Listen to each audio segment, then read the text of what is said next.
Hello YouTube, welcome to another Latecomer. I'm Bill Robertson, I'm your Latecomer. Today I am a Latecomer to the Criterion Collection edition of The Thief of Bagdad.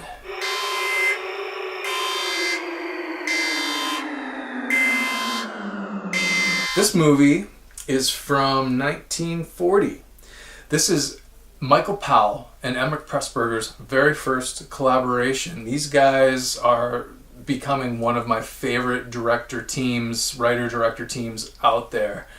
They've done The Red Shoes, Black Narcissus, I Know Where I'm Going, Stairway to Heaven. These guys are fantastic. I'm at Russ's again. Hi! Russ has got a scimitar. Like I said in one of my previous videos, I have thought I was a Blu-ray snob and had to have everything in high def, but since I'm such a big fan of Powell and Pressburger, and the only way that this movie was available was on DVD, I caved and bought it on DVD. I wasn't going to wait for it to come out on Blu-ray. You dick. Anyway, this movie is basically based on the Arabian Nights. This is a Technicolor marvel from 1940, one of the early Technicolor films, and very, very beloved family classic. Basically, it's the same story as Disney's Aladdin. It's pretty much the same story. There's a genie in here. There's the thief, the princess, and the search for the Cave of Wonders. The Cave of Wonders, where we will find your lamp.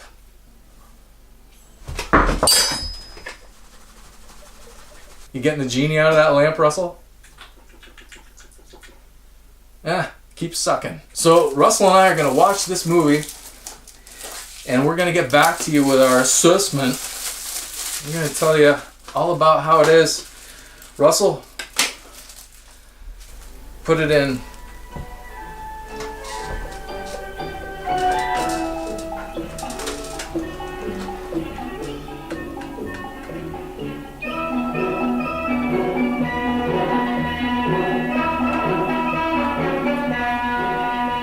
Hey, The Thief of Bagdad. Pretty good. My eyes are watering. We watched it 3 times. Yes. Once last night, twice today. Once with commentary with Francis Ford Coppola and Martin Scorsese. Martin Scorsese is a big fan of Michael Powell and Emmerich Pressburger. He was good friends with Michael Powell at the end of his life. He died in the 80s, I believe it was. But this isn't, this is the first time that Michael Powell and Emmerich Pressburger worked together. It's not technically a collaboration. The Thief of Bagdad is more a Korda production. Was it Alexander Korda? Alexander Korda production. It's hard to remember because he has 2 brothers that work with him all the time, Zoltan and I forget what the other one's name is, but That other guy. yeah, the other Korda. But this is an Alexander Korda production, and he was basically the guiding light throughout this movie. This movie actually had 5 different directors. Korda was one of the directors. There was a man by the last name of Whalen who was a director. Michael Powell, Emmerich Pressburger, of course, and I believe another one of Korda's brothers was also an uncredited director to get this movie done. They made this movie, well, they started making it in 1939 in Britain. This is a British production. But the war broke out, and they had to stop for a while so that Korda could produce war propaganda films. He made one called The Lion Has Wings. A year later, they got back together and finished the movie, and I believe they finished it over here in the States. So, the bit that I don't know, I haven't gotten to watch enough of the special features or read the booklet that comes with the Criterion DVD yet, but what I really want to know is which scenes, which segments Michael Powell and Emmerich Pressburger did, since I love those guys. Russ, what did you think of the movie? I loved it. It was a great fairy tale. That was mentioned a lot in the commentary of how it's a fairy tale. The use of color and fabric and the costumes, they were all really great. I thought that was done, very, very well done. And I was just enchanted by it. I enjoyed the story. There was a section, the section where all hope is lost, and they're in the middle of the Grand Canyon after the genie has left, and then there's this extra part after Abu breaks the eye, and then he's transported to another dimension where he talks with some old men who give him the ability to get back to Baghdad to save his friends. That I had a little bit of trouble with, but again, if you're in a fairy tale, why not? When I first saw the scene that you're talking about where he smashes the all-seeing eye, the big ruby, and it looks like he falls off a cliff, and it's like, okay, is he dead now? Has he gone to heaven? Is that why he's talking to these old men? And he gets the magic carpet, then goes back and saves Ahmad, but that doesn't make sense because Ahmad's still alive. So, yeah, you just kind of had to roll with that part. It could have been a nice tragedy where, Abu is stranded in the Grand Canyon with no hope of ever getting back to his friends, and as Ahmad and the princess are both murdered. Yeah, and that would have been the tragedy version of the movie, but you can't do that, especially then. Right. Another thing I wanted to mention was the special effects were good for the time. The scale and of the backgrounds and the matte paintings that were done for 1940 when it, I believe, was released. Yep. I thought it was great. I mean, you could tell that there was blue screen use, but I still was, again, entranced and enchanted by the whole thing. Some of the shots with the flying horse, I thought were really, really well done. Yeah. I feel the same way about the special effects. I mean, these are 80-year-old special effects. Like when I make a Van Helmont video, it's what you can do with the materials available to you at the time. Back then they had a lot of money and blue screen was brand new and they could do some stuff, and back then I'm sure anybody watching this movie in the theater for the first time, especially a little kid, would have just been blown away. It would have been like us watching Star Wars when we were 5, 6, 7, 10 years old. So for me, just I don't care that you can tell that the genie's foot is a big prop. Yeah, that was cool. Or his hand is a big prop. Yeah. Or you can see the blue screen around the edges of miniature sets, and people put on miniature sets, projected on miniature sets via blue screen. I don't mind that stuff. I can't stand the people that nitpick that stuff. Yeah, they need to be smacked. Yeah, I mean, are you watching the movie and getting sucked into the story, or are you nitpicking? Sounds to me like nitpicking. It's nitpicking. Right. I mean, if you can't get sucked in, okay, then don't worry about it. Just shut up, because other people are. Another part that I enjoyed quite a bit was the death of the Sultan via the Silver Maid, and that was a great use of puppetry, essentially, and mime to have that six-armed maid who eventually stabs the Sultan in the back of the neck via Jafar and his manipulation of the Sultan. But very well done. The choreography, it had the disturbing quality. Again, you could see the great use of fabric and the design in her costume. I thought that to me was the best part of the movie. That whole sequence was my favorite. You like the Silver Maiden part best? Mm-hmm. Yeah, she was really cool. They must. I don't know how they did that, but I mean, obviously they had 2 other people stuffed behind her, or maybe even 4 other people, because maybe when you get that many people stuffed behind her and sticking their arm out, maybe you've only got room to do this and you don't have enough room to reach around with this, because she's basically Kali, the goddess Kali with the 6 arms. Yeah, I think so. And so they had real people real arms coming out from behind her in addition to her own. So there was either 2 people behind her sticking their arms out, or maybe even 4, because of reach, how reach would work. It was very, very interesting. I loved that quite a bit. I thought that was cool. And again, her costume looked great. The face paint, the skin paint looked really good. And I got a extra little tidbit that I didn't realize was the woman who played the Silver Maid is the same one that calls Ahmad to the castle at the beginning when he's blind. It's the same woman.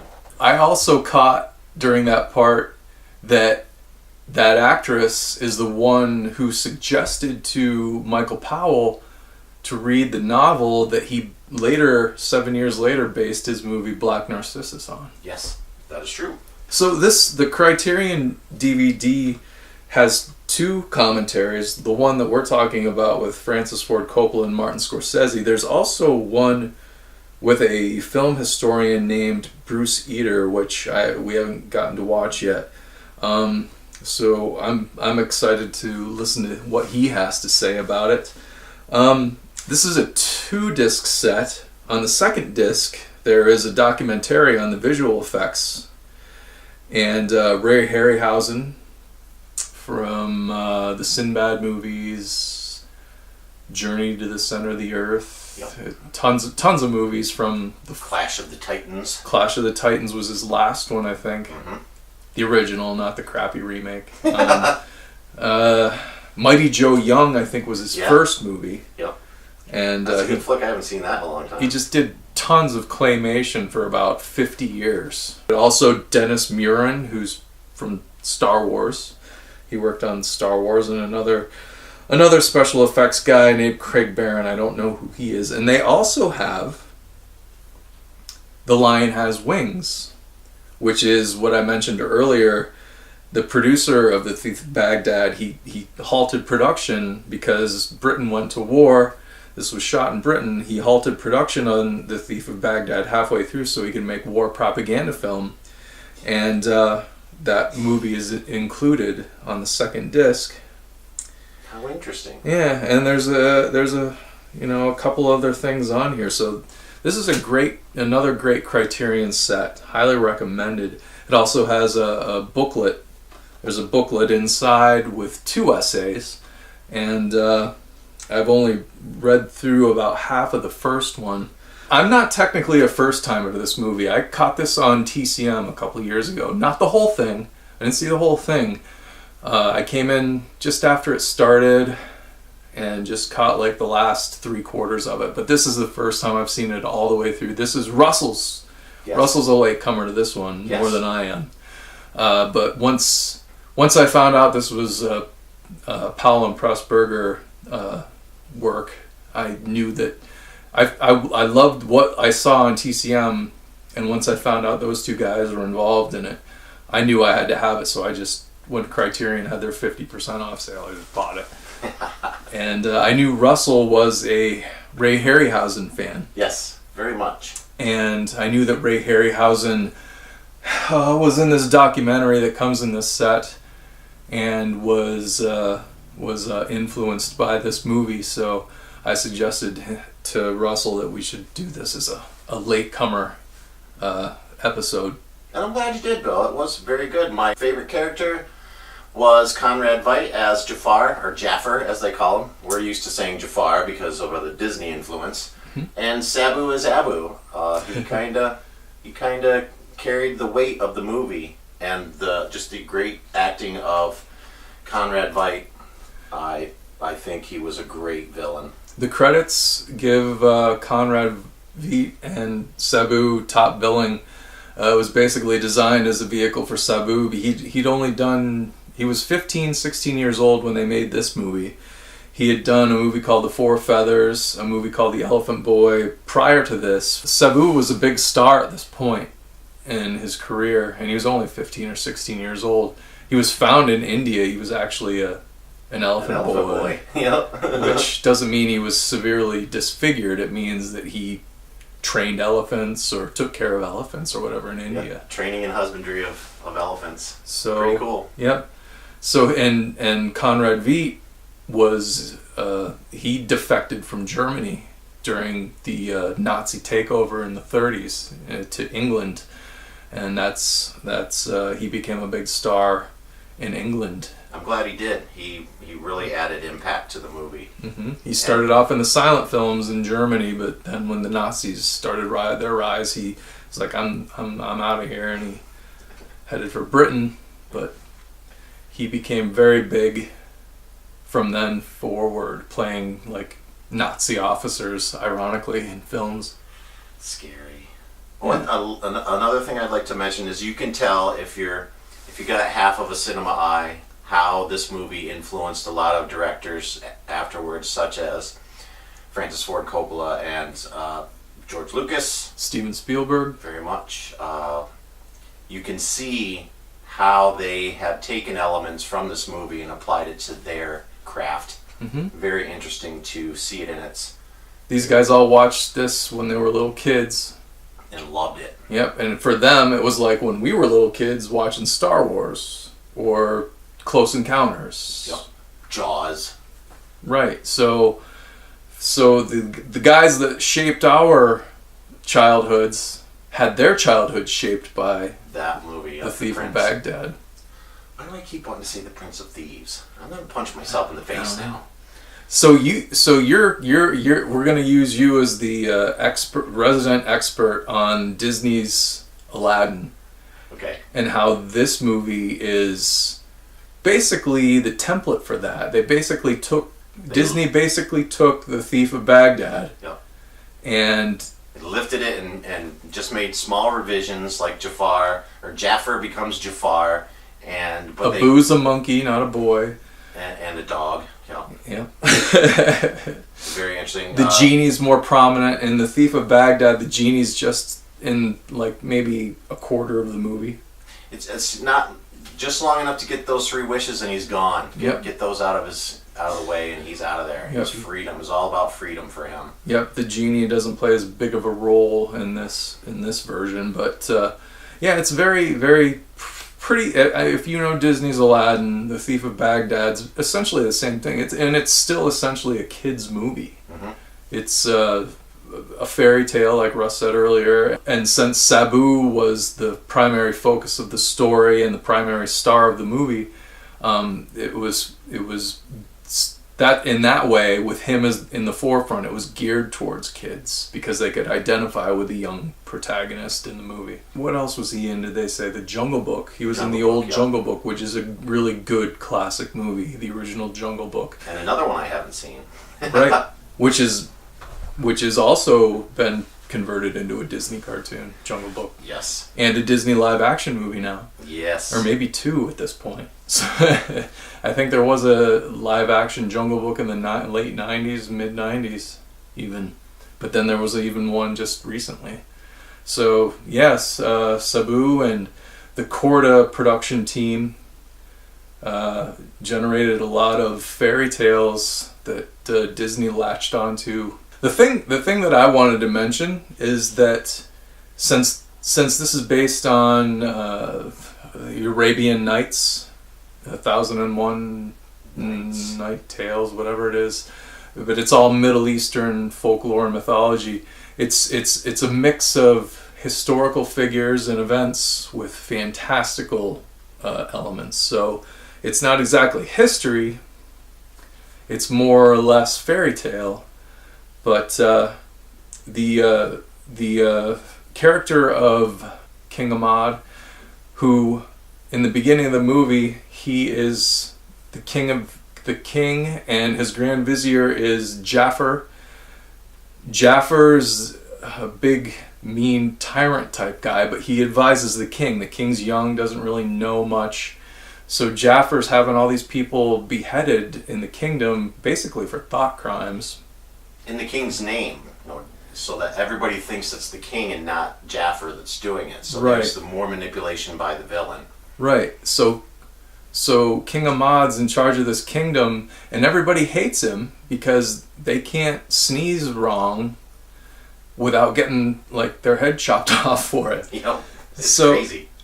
And Jafar tries to explain Jafar tries to explain to King Ahmad that, you know, the only way you can keep your subjects in order is to, you know, be violent. Terrorize them. It's the only way, through fear of violence is the only way you can keep your subjects in order.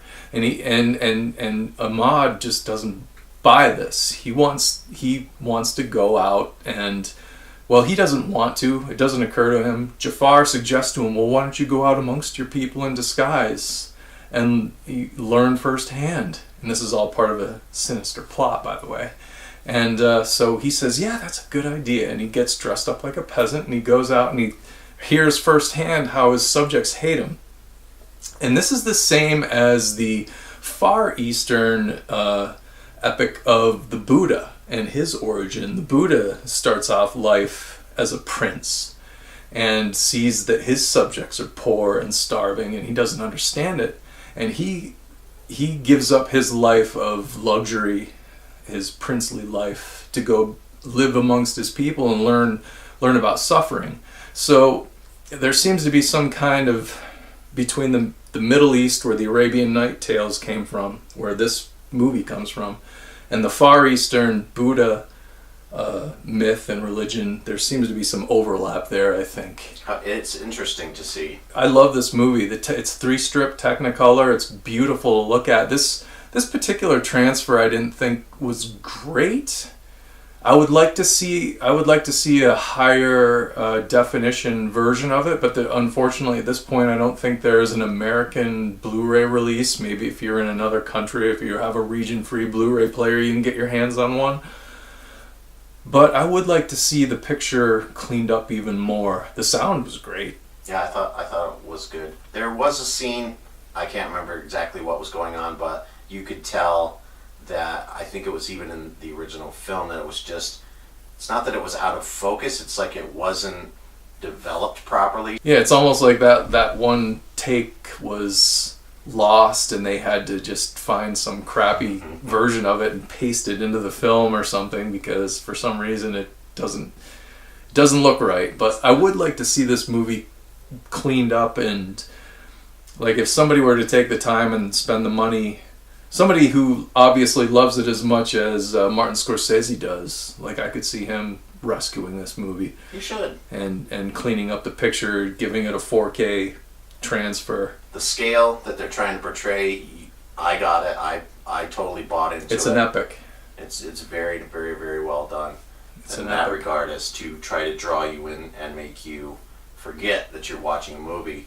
There were times when I was totally doing that. Yeah, and with that, I think that's about it, YouTube. Was this, how many, is this our 4th Latecomer? This is. Mm-hmm. It's our 4th one. Happy 4th anniversary.